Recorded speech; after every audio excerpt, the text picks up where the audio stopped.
I'm Ria, your chemistry teacher. Today we are going to discuss the NCERT question in text and outtext of chapter is matter around us pure. So our first question is, what is meant by pure substance?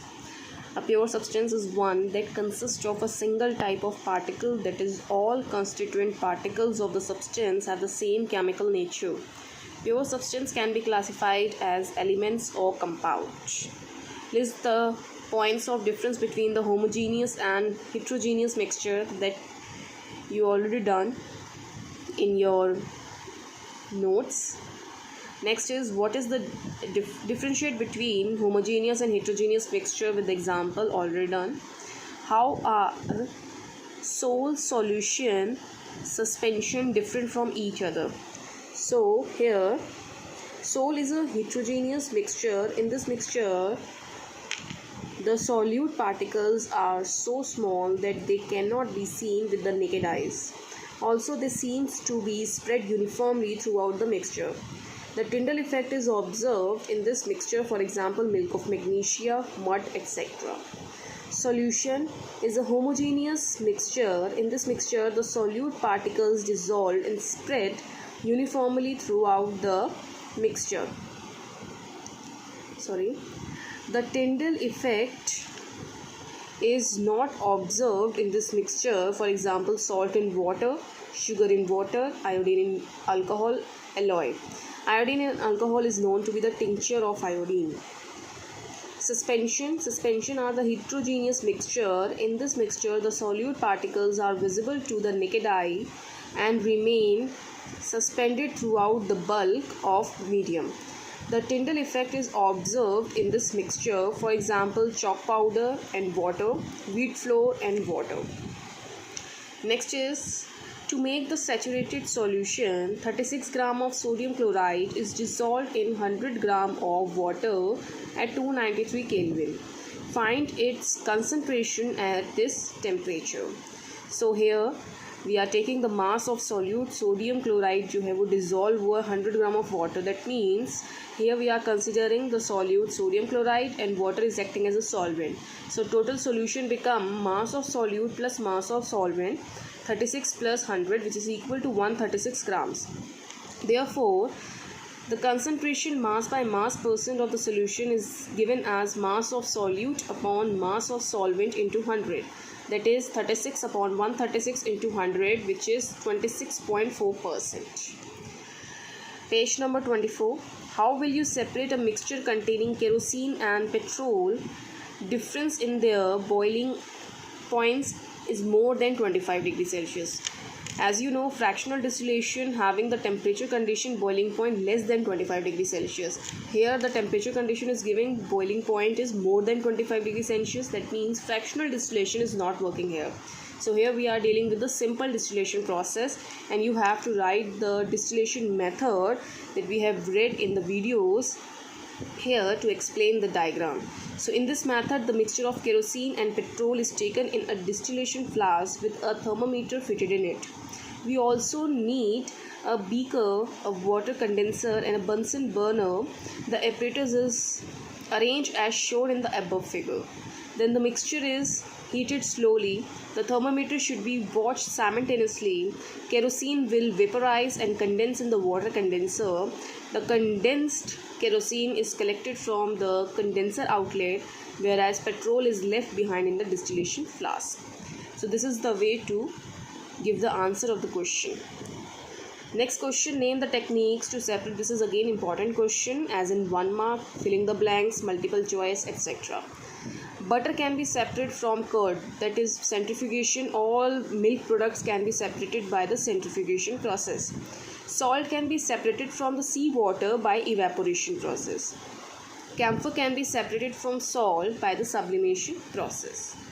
Next is, what type of mixture is separated by the technique crystallization? So by the technique of crystallization, pure solids are separated from impurities, because in crystallization process basically we are removing the impurities, as we read in videos. For example, salt obtained from sea is separated from impurities. Crystals of alum, fitkari are separated from the impure sample. Page number 24. Classify the following as physical or chemical change. We already done what is the difference between physical and chemical change. Now here we have to justify which one of them is physical and which one of them is chemical. So cutting of trees is a physical process. Melting of butter in a pan is physical process because melting is related to the temperature and temperature is the physical entity. Rusting of almirah is a chemical reaction. Rusting is a chemical process. Boiling of water to form steam is again your physical process. Passing of electric current through water and water breaking down into the hydrogen and oxygen gas. So this is your electrolysis process of water. So it having the reaction mechanism. So it is chemical change. Dissolving common salt in water, physical change. Making a fruit salad with the raw fruits, physical change. Burning of paper and wood is a chemical change because burning of paper and wood is a combustion process having a particular chemical reaction. Second question, try segregating the things around you as a pure substance or mixture. So whatever the material is there. So pure substance is mainly water, salt, sugar, etc. Mixture is salt, water, soil, wood, air, cold drink, rubber, sponge, fog, milk, butter, clothes, food, etc. You can take in that. Now we are dealing with the exercise question. Write the separating technique will apply for the separation of the following. So first is sodium chloride from its solution in water. So basically it is from the crystallization if you are removing the impurities, and evaporation you have to separate salt from the water, then you can also go through evaporation. Ammonium chloride from a mixture containing sodium chloride and ammonium chloride. That means here the ammonium chloride is one of the example of sublimation. So here sublimation directly process is used. Small pieces of metal in the engine oil of a car. So here you can use sedimentation process or centrifugation process. Different pigments from an extract of flower petals. So whenever the extract or two miscible liquids, you have to separate the different components. You can directly use chromatography process. Butter from curds, centrifugation. Oil from water to immiscible liquids, then that means you are using the separating funnel. Tea leaves from tea, hand picking. Iron pins from sand, magnetic separation. Wheat grains from husk, winnowing. Fine mud particles suspended in water, that is centrifugation. So these are the separating technique that are used to separate different material from their extract. Next question, write the steps you would use for making tea. Use the words solution, solvent, solute, dissolve, soluble, insoluble, filtrate and residue. Take the solvent water in the kettle, heat it. When the solvent boils, add the solute milk. Milk and water forms a solution. Then pour some tea leaves over a sieve. Pour slowly hot solution of the milk over tea leaves. Color of the tea leaves goes into the solution as filtrate. The remaining tea leaves being insoluble remains as residue.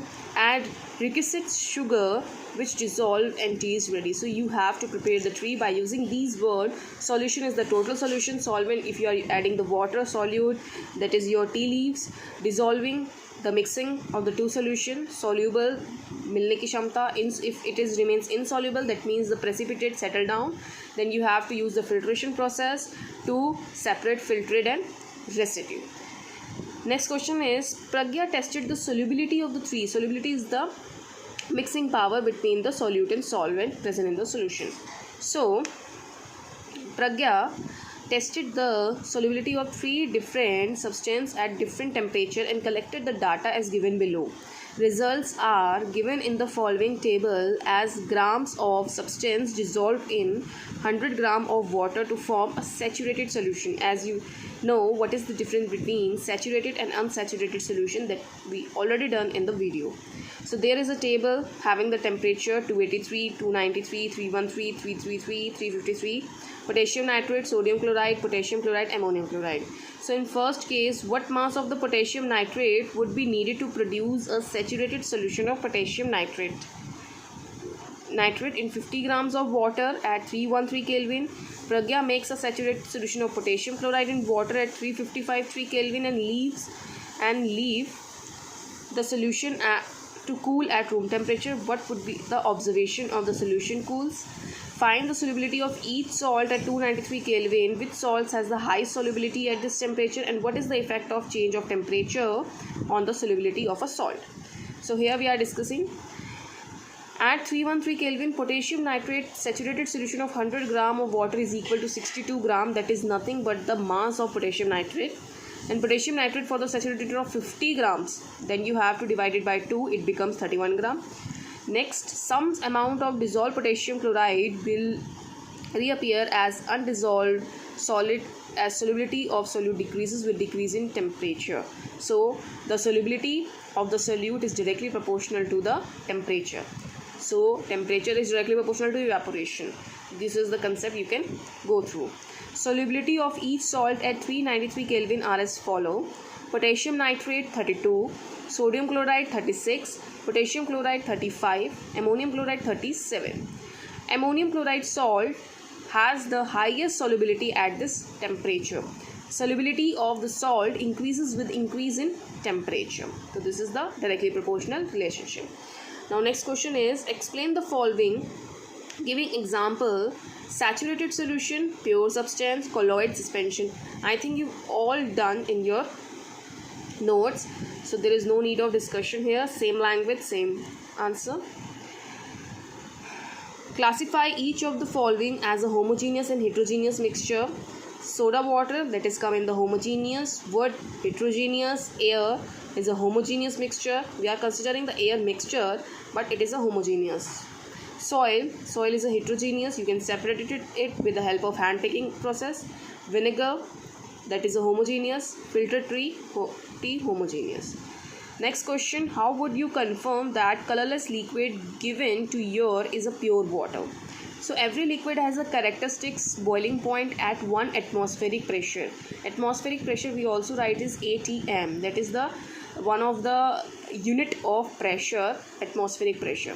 If the given colorless liquid boils exactly at 373 Kelvin at the 1 atmospheric pressure, अगर कोई भी given liquid colorless है, हम नहीं detect कर पाते colour से कि कौन सा कलर कौन से liquid का है, so that means you have to do the testing of the boiling point. You have to boil liquid. If it boils at 373 Kelvin, that means 100 degrees Celsius at 1 atm pressure, then it is a pure water, because the boiling point of water is 100 degrees Celsius, and here 373 Kelvin is equal to the 100 degrees Celsius. By using the formula K is equal to 273 plus degrees Celsius. So here if C is 100 degrees Celsius, then only the K become 373 Kelvin. So we estimate that the the colorless liquid which boils at this particular condition is considered to be the pure water. Which of the following material falls in the category of pure substance? Ice, milk, iron, hydrochloric acid, calcium oxide, mercury, brick, wood, iron. So here ice is considered as a pure substance. Iron is considered as a pure because it is an element. D. Hydrochloric acid is a pure acid. If it is dilute or concentrate, then the mixture of water, again that is pure one. Calcium oxide, that is a compound made up of the pure. If it is made up of the pure elements, then it is a pure substance. And mercury is a non-metal. So identify the solution. Next question, identify the solution among the following mixture.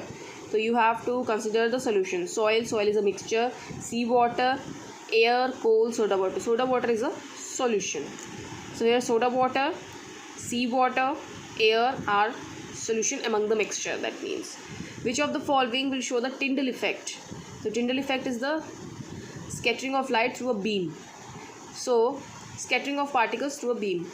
The salt solution, milk, copper sulfate solution is a transparent solution, homogeneous solution, so it does not give the Tyndall effect. Starch solution, so starch solution is a colloid solution. So those are चारों में से जो भी आपका colloid solution है या suspension है, suspension भी little bit देता है, but colloid solution always give the Tyndall effect. So here milk and starch solutions go through the Tyndall effect.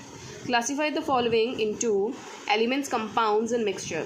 Sodium is a element, soil is a mixture, sugar solution is a again mixture, silver is element, calcium carbonate is a compound, tin is element, silicon is element, coal is a mixture, air is a mixture, soap is a compound, methane is a compound, carbon dioxide is a compound, blood is a mixture.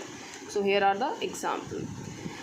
Which of the following are the chemical change? Growth of plant is a chemical change because it is a photosynthesis process. Rusting of iron, again chemical process. Mixing of iron filling and sand, no. Cooking of food, again chemical process. Digestion of the food, again chemical process. Freezing of water, physical because temperature dealing is there. Burning of candle is a physical process, chemical process. So that is all. Thank you.